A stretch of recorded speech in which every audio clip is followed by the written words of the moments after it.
Hi, I'm Nicola and I'm a final year counselling student at Bangor University. This is my research presentation called Inspiring Comparison, Exploring the Relationship between Fitspiration, Symptoms of Muscle Dysmorphia and Self-Compassion. I hope you enjoy this presentation. Just a brief overview of what to expect in this presentation. I'm going to talk to you about why it was important to carry out this research, what the research questions were, how I did it, what I found out, and what does that mean, hopefully providing you with a valuable take-home message. Muscle dysmorphia is classified as a subcategory of body dysmorphia in the DSM-5, and it's identified as a fixation with muscularity and attaining a lean and muscular physique. Individuals experiencing symptoms of muscle dysmorphia feel as though they're not muscular enough and see themselves as much smaller and weaker than they actually are. There are numerous harmful behaviours associated with these symptoms, such as disordered eating, excessive and obsessive weightlifting, social isolation, self-objectification, steroid misuse, suicidal ideation, and suicidal attempts. The classification of muscle dysmorphia has been a subject of considerable debate due to the differences in causes and manifestations of muscle dysmorphia in comparison to body dysmorphia. However, while existing research has highlighted the potential harmful effects of viewing Fitspiration content for people experiencing body dysmorphia, little attention has been given to its impact on symptoms of muscle dysmorphia. I wanted to look at muscle dysmorphia with a specific focus on Fitspiration content because there's been a lot of research conducted into how viewing Fitspiration content on social media affects those experiencing symptoms of body dysmorphia. However, there's little research looking into how viewing Fitspiration content impacts people experiencing symptoms of muscle dysmorphia. There's been various negative effects associated with viewing Fitspiration content, and because the content in Fitspiration posts usually includes these idealized images of lean and muscular physiques, often heavily filtered, often unattainable. This has been shown to exacerbate symptoms of muscle dysmorphia. So I just wanted to look at the relationship between Fitspiration with a specific focus on muscle dysmorphia. The relationship that's been observed between viewing Fitspiration content on social media and body image disturbances has usually been explained through social comparison. One form of social comparison is an upwards appearance comparison, and this is where an individual will compare their value and worth based on a target that's perceived to be of greater physical attractiveness to them, and this has been shown to have multiple negative consequences, some of which are associated with symptoms of muscle dysmorphia. Once again, the majority of research in this area has focused on body dysmorphia specifically and those symptoms, but I wanted to look at muscle dysmorphia because there's not a lot of research in this area. Okay, so here's this cycle. You've got these individuals who view Fitspiration content on social media. They then engage in upwards appearance comparisons, and this can exacerbate symptoms of body dissatisfaction, those of which are associated with muscle dysmorphia. I wanted to have a look at what could potentially interrupt this cycle. There is some research that has looked at self-compassion as a potential protective or mediating factor in the negative effects of viewing Fitspiration content. This is usually focused on body dysmorphia, so I wanted to have a look at the relationship between self-compassion and muscle dysmorphia, and is there any relationship between symptoms of muscle dysmorphia and levels of self-compassion? Okay, so that leads me to the research question. The primary research question asks whether higher exposure to Fitspiration content is associated with higher levels of muscle dysmorphic symptoms. And the secondary research question explores whether Both muscle dysmorphic symptoms and exposure to Fitspiration content are associated with upward appearance comparison and self-compassion. Okay, so I'm just going to talk to you a little bit about the methodology of this study. So I initially got 120 participants to complete the questionnaire. Only 108 of those questionnaires were completed. So that was my sample, the 108 completed questionnaires. 82% of the sample identified as female, 17% identified as male, and 1% identified as non-binary. 95% of the sample identified as cisgender and 1% identified as gender fluid. The average age of the participants was 27, and these were recruited through social media, word of mouth, and Bangor University School of Psychology and Sports Science student participation panel, where students are awarded course credits for taking part in the study. The study employed a correlational design, and the covariables were gained from the scores of different inventories contained in the questionnaire. So there was an inventory designed by myself and my research supervisor, which measured frequency of viewing Fitspiration content on social media. I used the muscle dysmorphic disorder inventory to measure symptoms of muscle dysmorphia. I used the upwards appearance comparison scale to measure levels of upwards appearance comparison, and I used the self-compassion scale short form to measure levels of self-compassion. The advertisements for the study included a link to access the questionnaire through SciToolkit.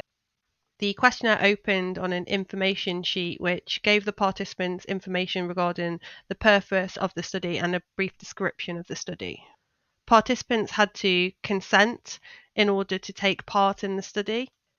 If consent was granted, the participants would be directed to a socio-demographic questionnaire, including questions about age, sex, and gender. The questionnaire then continued to the 4 measures. After the 4 measures, participants were asked about their exercising and gym habits. They were then invited to supply their email address if they wanted an overview of the results. At the end of the questionnaire, participants were directed to a debrief statement explaining the purpose of the research and thanking them for their participation. This debrief statement included signposting information to relevant support services should any of the participants become distressed after completing the questionnaire.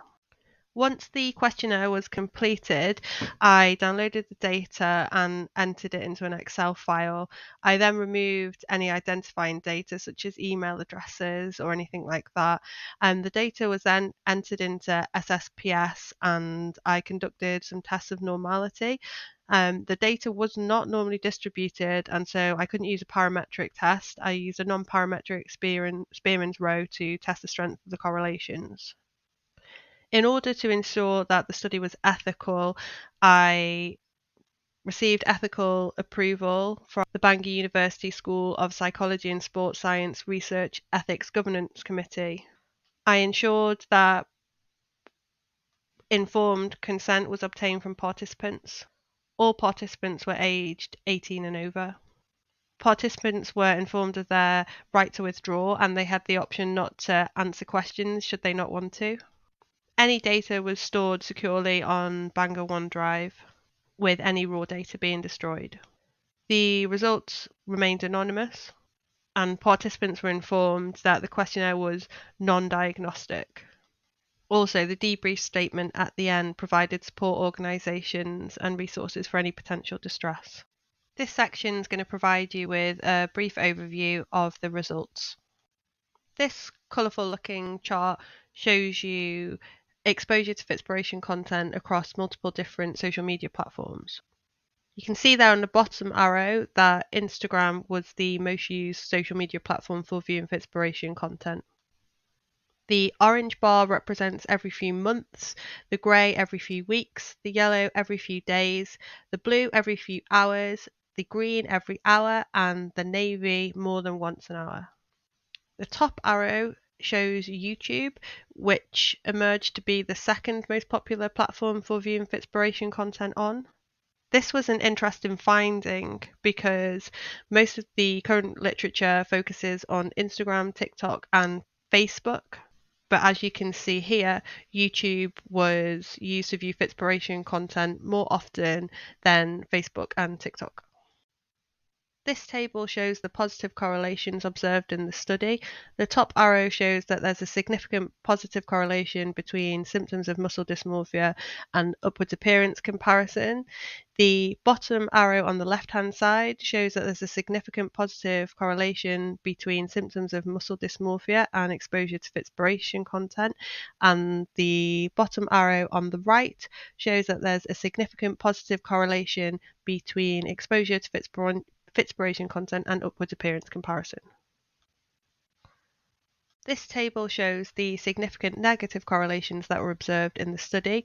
So the bottom arrow on the left-hand side shows that there was a significant negative correlation between symptoms of muscle dysmorphia and self-compassion, and the bottom arrow on the right-hand side shows that there was a significant negative correlation between upwards appearance comparison and self-compassion. This table shows that there was no significant correlation observed between viewing Fitspiration content on social media and self-compassion. In this section, I'm just going to discuss my interpretation of the results with you.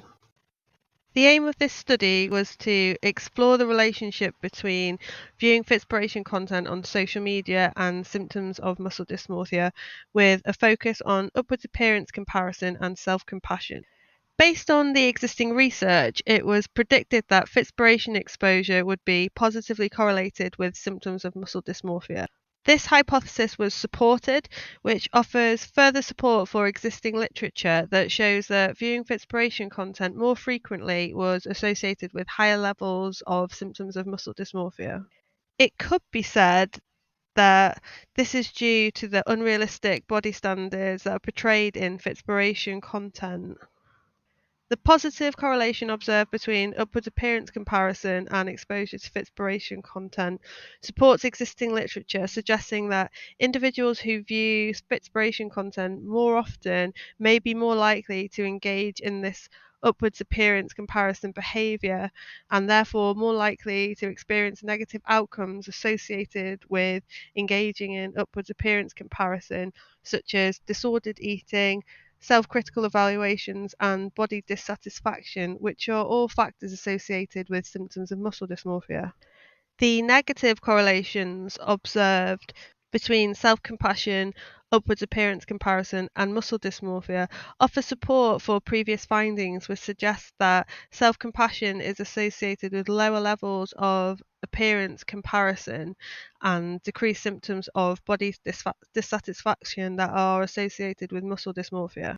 It could be suggested that the active compassion towards oneself enables an individual to challenge these critical evaluations that can be encouraged by upwards appearance comparisons, and this could potentially act as a protective factor for muscle dysmorphic symptoms. In this section, I just want to discuss any practical or theoretical implications of the research findings. The negative correlation depicted between symptoms of muscle dysmorphia and self-compassion highlight the relevance of Neff's self-compassion theory in understanding the development and maintenance of muscle dysmorphic symptoms. You could argue that the manifestation of these symptoms is related to self-criticism that's perpetuated by these societal beauty standards that are represented in Fitspiration content. It could be implied from the negative correlation that symptoms of muscle dysmorphia may be mediated by employing compassion focused interventions, which could potentially mitigate the negative effects of viewing Fitspiration content. This finding holds both important theoretical and practical implications for practitioners working with individuals experiencing symptoms of muscle dysmorphia. There's a lack of knowledge regarding potential interventions, which has proven to be quite problematic due to the detrimental behaviours and elevated morbidity rates associated with symptoms of muscle dysmorphia. In light of the study's findings, it could be suggested that tailoring compassion self-compassion-focused interventions for treating these symptoms could be recommended as a promising avenue for future exploration in the counselling and psychology field. One unexpected finding was that Fitspiration content was viewed more frequently on YouTube than on TikTok. This contrasts with the primary emphasis of previous literature, which is predominantly focused on Instagram and TikTok. Whilst Instagram was found to be the main social media platform that Fitspiration content was viewed on, YouTube ranks second. YouTube has over 2 billion users and so has a really far reaching audience. Previous research has suggested that YouTube could be used as an educational tool to highlight the dangers of social comparison on social media and body dysmorphic disorders. Therefore, it may be reasonable to suggest that educational and informative content surrounding viewing Fitspiration content, upwards appearance comparisons, muscle dysmorphic symptoms, and self compassion could be shared on YouTube by mental health professionals. It has been suggested that there's a wealth of potentially harmful misinformation regarding symptoms of muscle dysmorphia available on YouTube, and so uploading accurate and insightful information to YouTube could potentially combat the harmful effects of viewing Fitspiration and its association with muscle dysmorphic symptoms. This section is going to focus on the limitations of the study. So the main limitation was the fact that this study was a correlational design, and so therefore we can't determine cause and effect or assume the direction of the relationships. The sample was predominantly female, which gives us a valuable insight into a population that is usually underrepresented in studies investigating symptoms of muscle dysmorphia.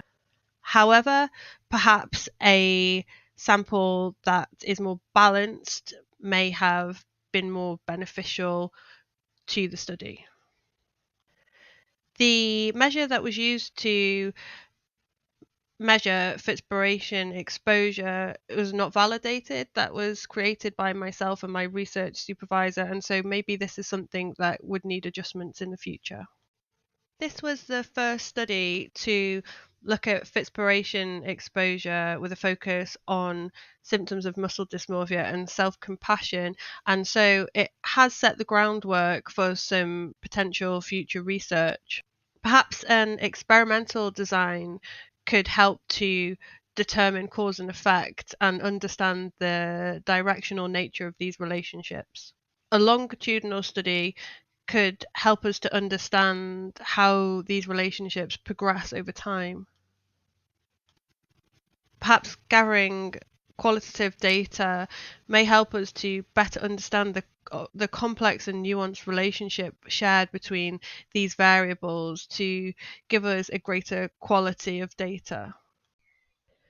What I've learned from this research is that there's definitely a relationship between viewing Fitspiration content on social media and body dissatisfaction and symptomology associated with muscle dysmorphia. Although the direction of the relationship can't be assumed, what is apparent is there's definitely some interaction between viewing Fitspiration content and symptoms associated with muscle dysmorphia. I think this may be valuable when working with clients who may be experiencing some of these symptoms and perhaps are using social media and viewing Fitspiration content quite often. It may be helpful to offer psychoeducation about the possible interaction between viewing Fitspiration content and these symptoms. Furthermore, although once again the relationship direction can not be assumed, there is a definite association between decreased levels of muscle dysmorphic symptoms and increased levels of self-compassion or vice versa. Therefore, being compassion focused with clients experiencing body dissatisfaction or symptoms of muscle dysmorphia could be an important direction for future research. I hope that you've enjoyed this presentation.